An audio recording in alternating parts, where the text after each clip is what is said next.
싱클리 TV입니다. 시청자 여러분, 오래간만에 뵙겠습니다. 그동안 저희들 방송, 스튜디오에서 하는 방송은 그동안 하지 않았습니다. 왜냐하면 요즘 유튜브에서 정말 우리 애국 시민들이, 애국 유튜버가 전문가들이 많아졌어요. 그래서 굳이 뭐 제가 어설픈 평론을 내놓는 것이 좀 의미가 없겠다 해서 저희들 마로니에 공원에서 대학생들과의 대화, 아시죠? 대학생들과의 대화, 토크 콘서트에 좀 치중하다 보니까 오늘 오래간만에 방송을 하게 됐습니다. 오늘 스튜디오는 아니고요, 제가 업무를 보던 이 사무실입니다. 업무를 보는 집무실에서 오늘 긴급한 사항을 좀 전달해 드리기 위해서 이렇게 나왔습니다. 자, 국민 여러분, 요즘 뭐 당연히 요즘 이슈가 그 조국의 문제 아니겠습니까? 여러분들 보시니까 어떻습니까? 뭐 여러가지 그 제가 설명드리지 않아도 나오고 있는 여러가지 그런 문제들, 이런 것들이요, 조국의 문제가 아니고 이 좌파 세력들의 공통적인 공통분모예요. 또 다른 사람을 세워놔도 이런 일이 그대로 문제가 야기될 겁니다. 이들의 세상은 우리들이 일반적으로 살아가는 그런 세상들하고는 좀 다르다, 그렇게 보시면 정확할 거예요.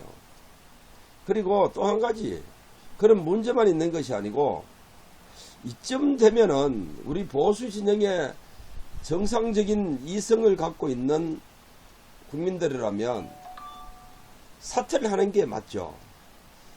그럴 겁니다. 거기 부모님도 계시고 다 할 텐데 조국의 부모도 있잖아요. 그렇다면 제가 부모의 입장이라면 야, 이점에서 그만둬라 했을 거예요. 물론 성인이 된 자식을 뭐 마음대로 할 수 있겠습니까만, 똑같으니까 그 얘기도 안 하는 거라, 이 말씀을 제가 드리는 겁니다. 자, 이제 서론이 좀 길었고요. 자, 요즘 애국 운동이 그동안 이제 수년 동안 전개되어 오면서 이제 드디어 대학생들이 움직이기 시작했습니다. 자, 이건요, 어느 날 갑자기 대학생들이 움직이는 건 아닌 거 맞죠? 그동안 우리 애국 국민들 태극기를 흔들고 아스팔트에서 그렇게 열렬히 외쳤던 그 목소리가 깔려있기 때문에 지금 대학생들이 그래도 이 형국에서 쉽게 나오는 겁니다.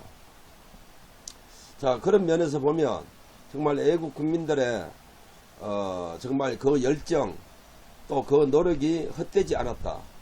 자, 이렇게 저는 설명을 할 수가 있습니다. 자, 그리고 오늘 제가 이제 말씀드리고 싶은 것은 우리가 이제는 전략적인 접근을 해야 되겠다. 전략적인 접근을 해야 되겠다, 이겁니다. 그동안 우리 애국 시민단체들이 광화문에서 또 서울역까지 그리고 전국을 다니면서 요즘 집회들이 많이 열리고 있잖아요. 그런데 구심점이 없어요. 그건 왜냐하면 자기들이 다 원조라고 외치기 때문입니다. 그런데 그것이 뭐가 문제가 되냐면 이번에 그 홍콩 사태를 봤지 않습니까, 국민 여러분? 홍콩 사태의 주역 대표로 되는 사람이 3사람입니다. 물론 그 사람들이 구속을 되고 또 과정은 있었습니다만, 그런데 정부와의 협상 카드를 잡을 수 있는 대상이 그쪽이라는 거예요. 그런데 지금 우리 애국 시민들 과연 협상 테이블에 누가 나갈 거예요?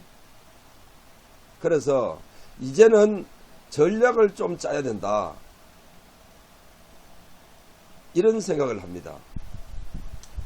자, 그리고 우리 애국 시민들께 한 가지 당부드리고 싶은 것은 그 전략을 짜기 위해서는 우리가 어느 단체를 험담을 하면 안 돼요.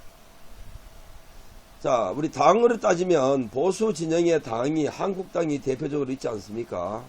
그 다음에 또 뭐 공화당도 있습니다. 2석이지만 그 다음 바른미래당도 있습니다. 물론 손학규가 버티고 있다 보니까 제대로 보수라고 할 수 있겠느냐 뭐 하는 이런 점들은 우리가 좀 생각을 해야 될 부분들은 있습니다. 그래도 정의당보다는 낫잖아요. 그리고 일정 부분에 대화 채널이 만들어진다면 대화가 좀 되지 않겠습니까? 그런 관점에서 보면 보수라고 저희는 판단을 내립니다. 물론 이제 정계 개편이 일어나면 반쪽짜리가 될 수도 있겠습니다만 아무튼 자 대표로 할 보수당에 세 당이 있고요. 그 다음에 이제 우리 이 국민들 이 시민단체들이 애국 시민단체들이 있지 않습니까? 뭐 누구라고 제가 말씀드리진 않겠습니다만 각처에 대표되는 단체들이 엄청 많습니다. 자, 이런 분들이 자기가 지지하지 않는 당이라고 해서 보수끼리 험담을 하고 있단 말이죠. 그러다 보니까 이번에 한국당이 청문회 문제를 가지고 많이 시달리고 있는 것 같습니다. 나름대로는 그 국회의원들이 또 당대표나 원내대표 뭐 이런 분들이 우리들의 생각하고는 좀 다를 수는 있겠습니다만 생각이 없는 분들이 아니라고 봐야 되죠. 그래서 혹자는 이번에 페이스북에 제가 보면 저도 글을 많이 남기고 있습니다만 많은 이 패친들이 보면 청문회를 나경원 원내대표가 받은 거에 대해서 대단히 바보스러운 짓이다. 뭐 때에 따라서는 아주 가짜다. 뭐 이런 얘기까지 하면서 이렇게 하는데 우리가 이제는 그런 얘기를 좀 줄여야 됩니다. 일희 일비 조금 좋으면 칭찬에다가 조금 나쁘면 비판하는 그런 거는 우리가 좀 지양을 하고 한 가지 목적을 위해서 가야 되겠다. 일례로 저는 말이죠. 지난번에 윤석열 검찰총장이 그때 민주당의 그 지지를 받으면서 총장에 됐을 때 저는 그 윤 총장의 그 내심을 제가 조금 읽었어요. 지금 뭐 제 페이스북에 들어가 보면 그 내용이 뭐 다 있으니까요. 이 사람이 윤석열 총장이 언젠가는 칼날을 문재인을 향해서 들이댈 수 있다. 저는 그런 생각을 했습니다. 그런데 지금 이번에 그렇게 지금 되고 있는 거 아니겠습니까?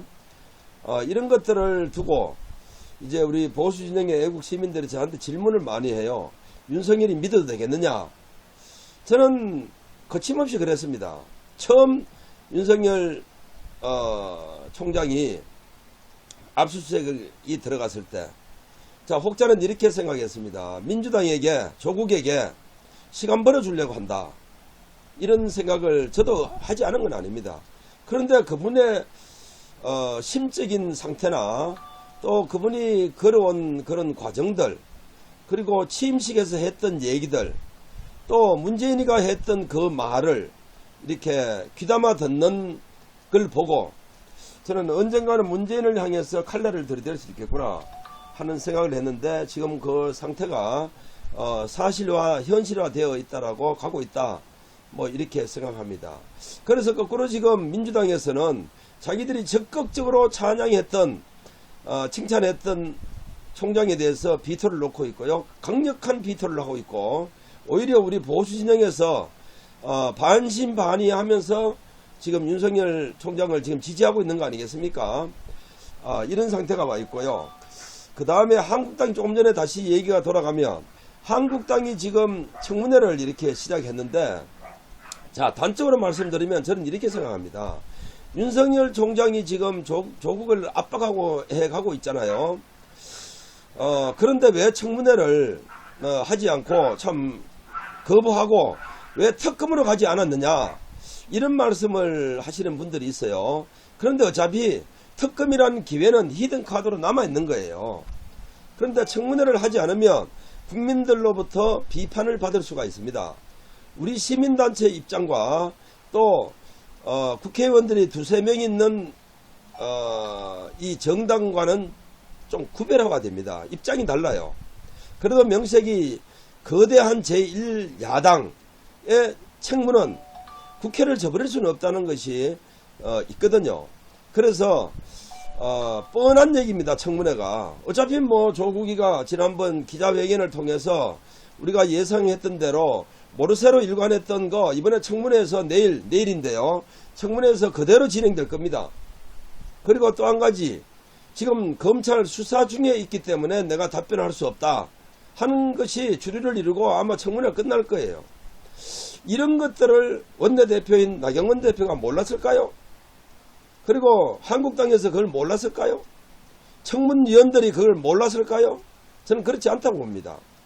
자, 단적으로 말씀드리면 윤석열 총장에게 수사할 수 있는 시간을 벌어줬다. 전 이렇게 생각합니다. 만약에 청문회를 하지 않으면 여러분 아시다시피 문재인이는 임명을 하고 말 겁니다. 그러다면 윤석열 총장이 수사할 수 있는 기회를 시간이 짧아지겠죠. 그러다 보면 임명된 법무부 장관 밑에서의 검찰총장의 입장은 당연히 좁아질 수밖에 없다 이겁니다. 그래서 임명되기 전에 압수수색을 속전속결로 전개하고요. 그 다음에 또 그걸로 끝나는 것이 아니고 이 조국의 부인 정 교수에 대해서 동양대학교 압수수색 했는 거 아니겠습니까? 그리고 우리가 알지 못하는 또 여러 군데 추가로 압수수색을 했다 이 말이죠. 그래서 가장 쉽게 수사 결론을 내릴 수 있는 거에 지금 집권하고 있잖아요. 그게 뭡니까? 동양대학교 총장 표창장 문제 아니겠습니까? 이것은 답이 나와 있는 거예요. 그래서 한국당은 윤석열 검찰총장에게 수사를 할 수 있는 시간적인 여유를 벌어주기 위해서 국민들로부터 비난을 받을지라도 약간의 비난을 받을지라도 청문회를 선택했다.